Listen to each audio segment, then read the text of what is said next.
On dirait qu'elle veut donner genre toute la richesse. There is a great show in France on TV called The Great Bookshop, where they invite writers every Wednesday. And they called me and said, do you want to make a film about Annie Ernaux? And I said, yes, I love her books. And also I had met her once, and she liked my films. So I was very, very honored by the proposal. And then I watched the films that were existing about her work. And there was a very good film by Michel Porte, who was the filmmaker of Duras also. She had made several films about Marguerite Duras.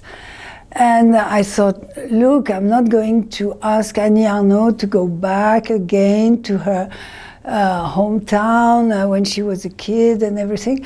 So I said, okay, you've got the film already. What's the point? And when I was going to the appointment, I remember that her books, Annie Ernaux's books, were on the program of high schools, and that a lot of kids were reading one novel and talking about it and everything. So I said, if you want really me to do a film about Annie Ernaux's work, it'll be a film without Annie Ernaux, her person, but it'll be about her books.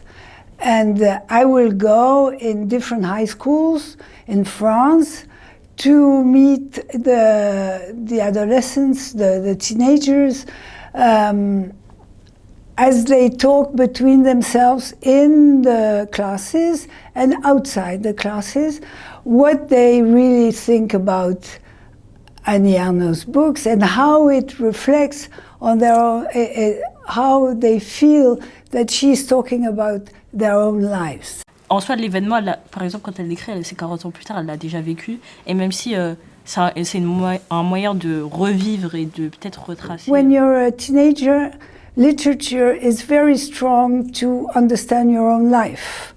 And that was my proposal. What I said, I can do that film because that film doesn't exist.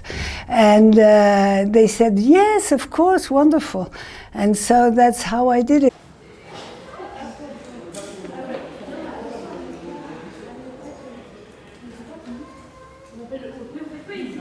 I wanted to have not the same book in every place. I wanted, and to be in the suburbs, in cities in the middle of France and things like that. And that's how I did. And then I have a friend who is an actress and a theater director, and she was giving classes in Guyane. Guyane is a place, it's a French colony in South America. And I thought that was really very interesting to go there, because nobody goes there first. It was the place, Cayenne was the place where it was a very big, I don't know how you say that, le bagne, the jail for the prisoners, And so I thought it would be really interesting to have, to see how they study Annie Ernaux's work there, where there are few white people, there are lots of people coming from Haiti, from the West Indies, from also from Brazil, and there is a thing that Annie Ernaux says in her speech for the Nobel Prize. She says, I write to avenge my race.